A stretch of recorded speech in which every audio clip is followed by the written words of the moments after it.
Peter Hill Explains, where I invite you to join the science teaching conversation with me about Rene Descartes, a French philosopher, famous mathematician. He really stood at the transition from maths being conversational or something you thought in your head to something you did algebraic, analytical maths as we know it. Very important thing, and he sort of was the first person to actually synthesize a philosophy from other philosophies for a fair while. It's hard to say. Now, this is the Stanford Encyclopedia of Philosophy, and the idea is that we get a deeper understanding of Descartes rather than the fluffy YouTube introductions to him, sort of like a textbook where they spend half a page. This is nigh on 100 pages, and it'll probably take 20 episodes to read through. And at this point, this is episode 1, and the reason I'm reading through is to increase my reading cognitive ability and to go a little bit deeper, having built an engine to promulgate these podcasts. So let's start. The author, unfortunately, is not put up in the printing, and nor are the page numbers. Unfortunately, one page got caught in the printer, and it's missing somewhere in there, so there'll be a gap if you stay and listen. Rene Descartes, published with revision, first published 2008, revised 2014. Rene Descartes, 1596 to 1650, was a creative mathematician of the first order, a most important scientific thinker, and an original metaphysician. During the course of his life, he was a mathematician first, a natural scientist or a natural philosopher second, and a metaphysician third. In mathematics, he developed the techniques that made possible algebraic or analytic geometry. In natural philosophy, he can be credited with several specific achievements: co-founder of the sign law of refraction, developer of an important empirical account of the rainbow, and proposer of a naturalistic account of the formation of the Earth and planets, a precursor to nebular hypothesis. Okay, well, I think there's a lot more that he says. He didn't get them absolutely perfect right, but he's got a lot more in there. More importantly, he offered a new vision of the natural world that continues to shape our thought today, a world of matter possessing a few fundamental properties and interacting according to a few universal laws. That is pretty much, he came up with the idea of a universal law. The natural world included the immaterial mind in human beings and was directly related to the brain. In this way, Descartes formulated the modern version of the mind-body problem. In metaphysics, he provided arguments for the existence of God to show that the essence of matter is extension, and the essence of mind is thought. That's quite an interesting aspect of it. I don't know how useful that is. Descartes claimed early on to possess a special method, which was variously exhibited in mathematics, natural philosophy, and metaphysics, in which, in the later part of his life, was supplemented by a method of doubt. Now, that is actually the most important thing about him. Descartes presented his results in major works published during his lifetime: The Discourse of the Mind, in French, 1637, with his essays in Dioptrics, Metrology, Geometry, Meditations on the First Philosophy, and Objections and Replies, published in Latin. The Principles of Philosophers, covering metaphysics and much of his natural philosophy, and The Passions of the Soul, on emotions. Importantly, works published posthumously include Letters, World or Treatise on Light, containing a core of his natural philosophy. In French, Treatise on Man, containing his physiology and mechanistic psychology. The Rules and the Direction of the Mind, an early unfinished work attempting to set out his method. That is actually quite interesting aspect. Descartes was known among the learned of his day as a top mathematician, as a developer of a new comprehensive physics or theory of nature, including living things, and as a proposer of a new metaphysics. In the years following his death, his natural philosophy was widely taught and discussed. In the 18th century, aspects of his science remained influential, especially his physiology, as did his project of investigating the knower as assessing the possibility and extent of human knowledge. He was also remembered for his failed metaphysics and his use of skeptical arguments for doubting.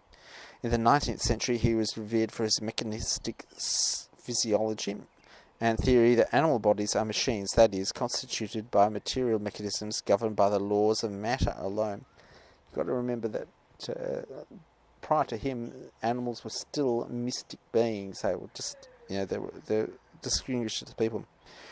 20th century variously celebrated his famous cognito starting point, I think therefore I am, reviled the sense of data that some alleged to be the legacy of his skeptical starting point, and looked to him as a model of culturally engaged philosopher.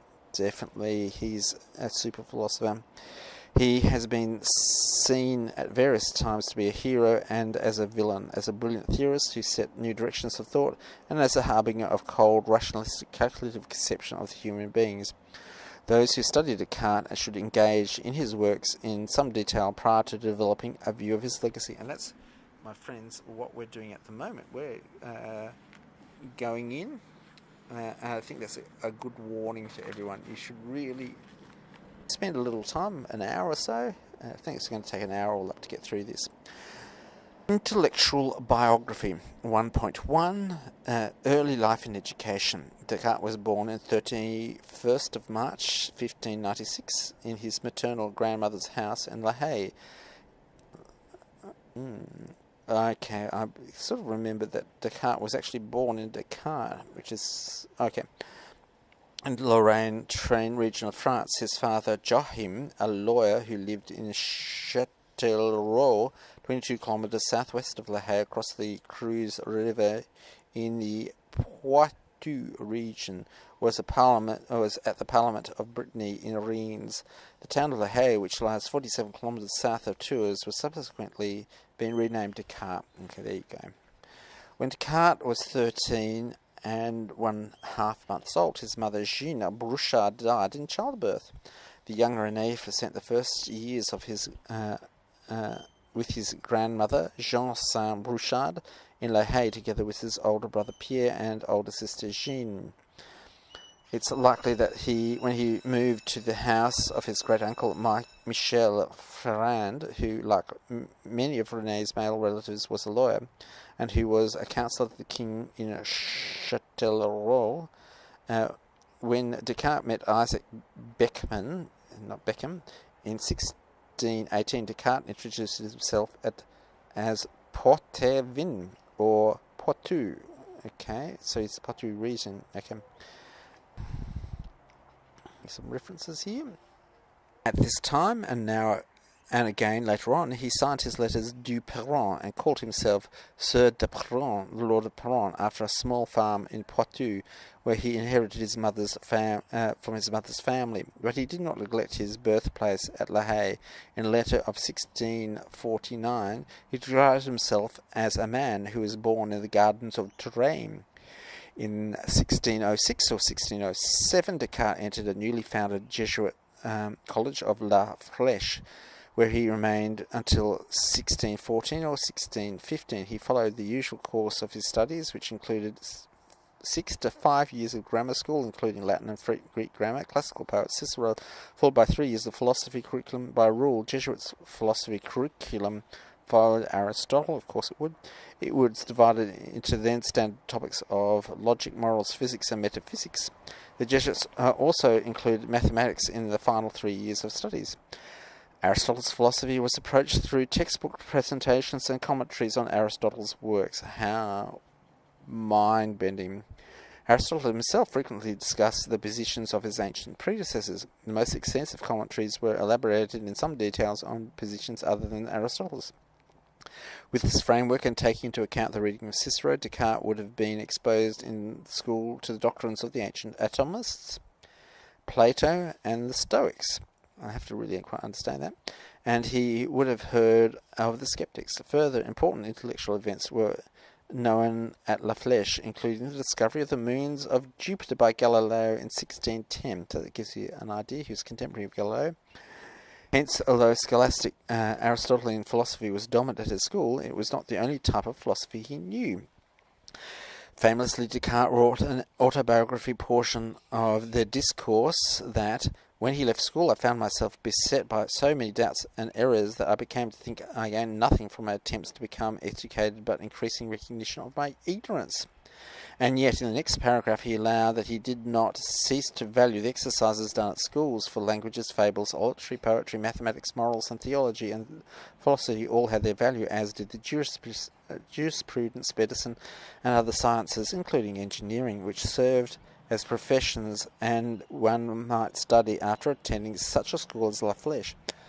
So he famously said, you can't get away from it, that schools teach a parody of reason. That's when he was saying you need the method because you just get taught a parody of reason. He went on to note the contradiction and disagreement that beset philosophy and so infected the higher sciences, including medicine, insofar as they borrow their principles from philosophy. A year later, in 1638, he advised an inquiring father. Okay, so Dad's asking, what's that asking? That, quote, nowhere on earth is philosophy taught better than La Flèche, unquote, where he advised his correspondent to send his son, even if he wanted him subsequently to strengthen the learning of the schools, while also suggesting that his son might study at Utrecht with Henry Leroy, a disciple of Descartes. Okay. Descartes, in the discourse, suggesting that it was no accident that the philosophy he learned in La Flèche was uncertain. The previous philosophy was bound to be uncertain, since he, Descartes, was now offering a new glimpse of a true philosophy that he had only discovered recently. Until it could be promulgated, La Flèche or another good school would be the best on offer. So this is interesting that Descartes was an innovator, and I suppose because he didn't have a philosophical court, he wasn't the court philosopher. There wasn't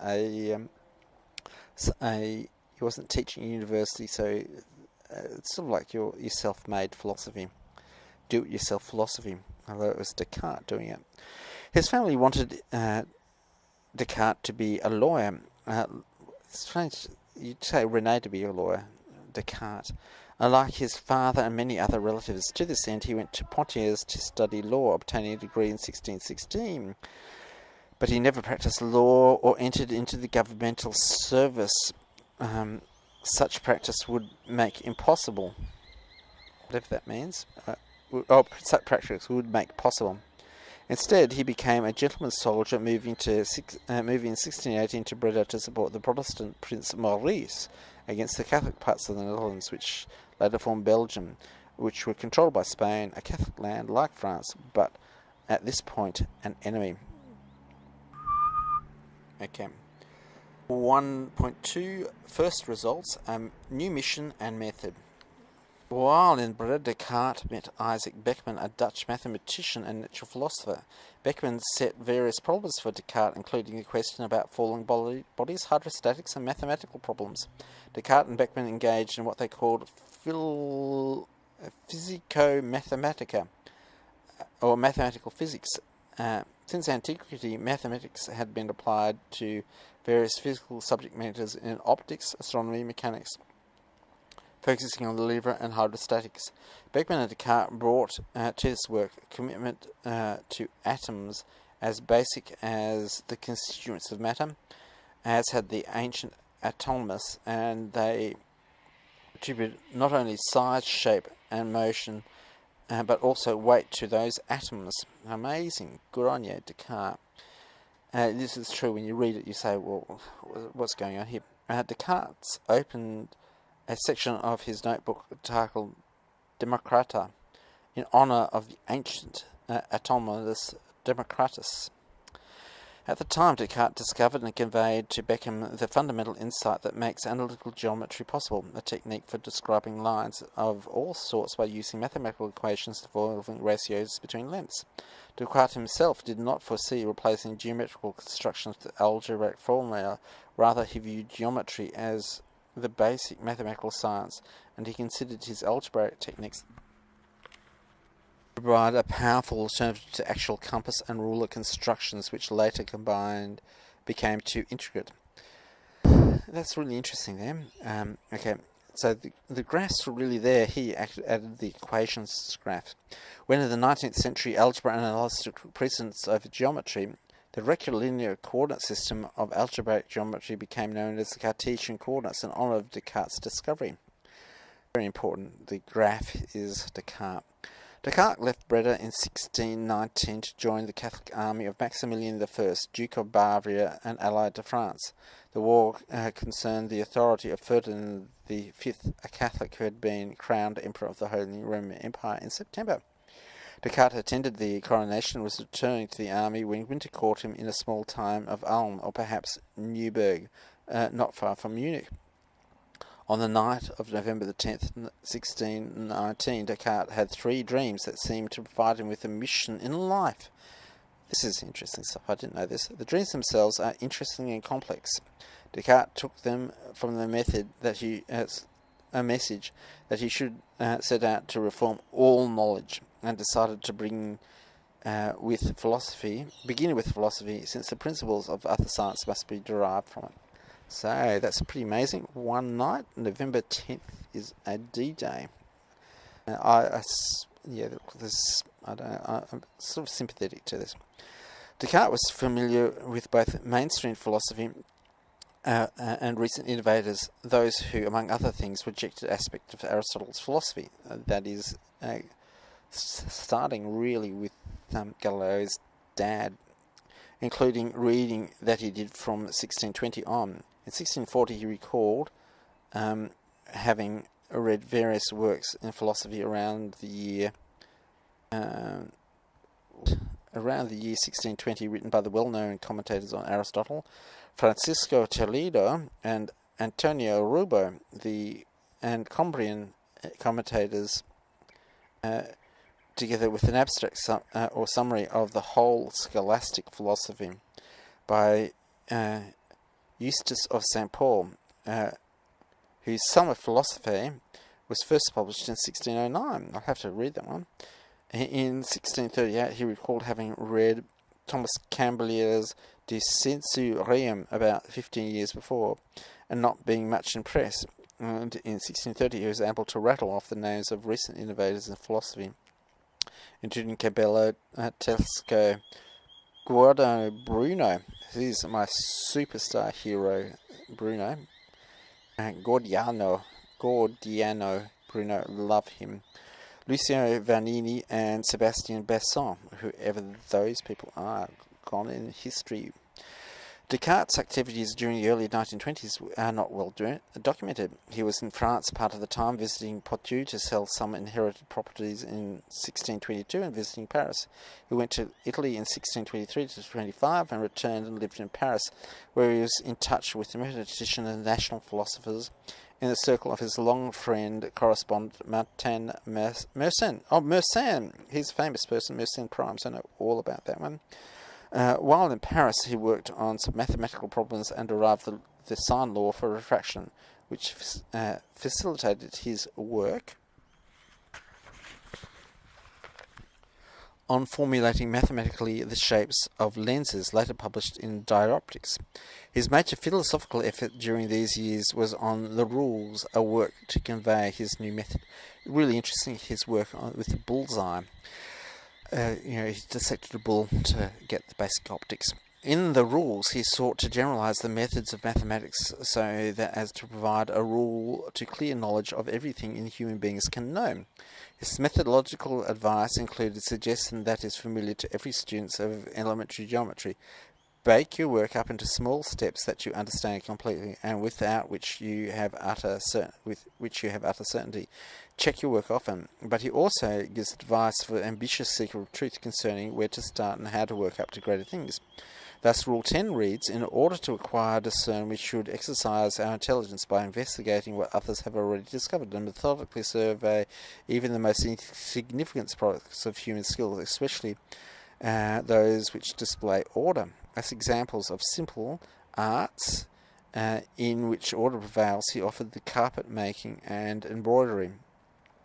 An also number games and arithmetic games. He went on to discuss the roles of cognitive facilities in acquiring knowledge, which include intellect, imagination, sense of perception, and memory. These facilities follow the seeker of knowledge to combine simple truths in order to solve complex problems, such solutions to problems in optics and the discovery of how a magnet works. Wow.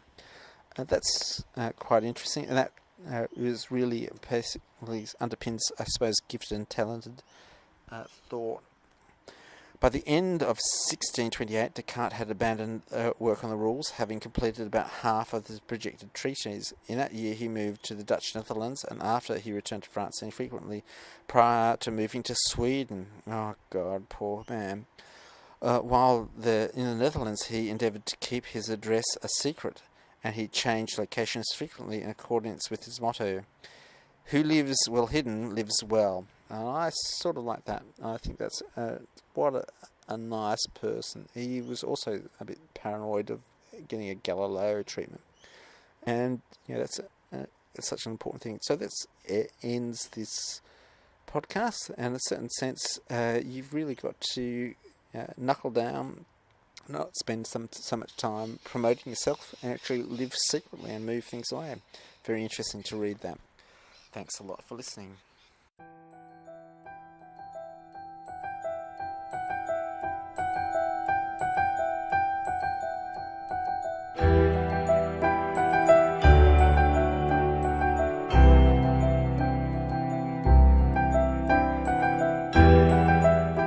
Another podcast, another story comes to a close.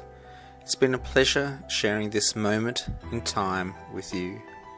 May you discover truly amazing things, understand them, and tell others. Thanks for listening.